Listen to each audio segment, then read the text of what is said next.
बिस्मिल्लाहिर्रहमानिर्रहीम। अस्सलाम वालेकुम।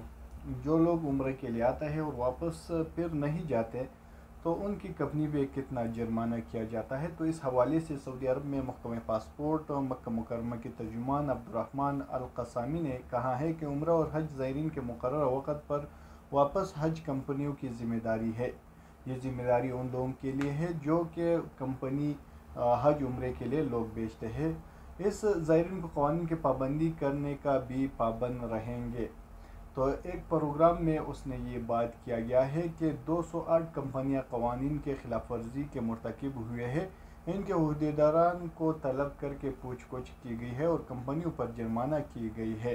अब्दुर्रहमान अल क़सामी ने बताया कि मुकर्रर कानून के मुताबिक अगर कोई हाजी या उम्रा ज़ायर मुकर्रर वक़्त पर ममलिकत से वापस नहीं जाता तो फ़ी ज़ायर मुतालिका हज व उम्रा कंपनी पर 25,000 रियाल जुर्माना किया जाता है। ये जुर्माना कंपनियों पर किया जाता है। तो इस हवाले से सऊदी वज़ारत हज उम्रा एजेंसी बराए अमूर ज़ियारत मदीना मनवरा ने उम्रा मौसम 2022 के दौरान बरी, बहरी और फ़िज़ाई रास्तों से बैरून मुमलिकत से मदीना मनवरा आने वाले उम्रा ज़ायरीन का आदाद व शुमार जारी किया है।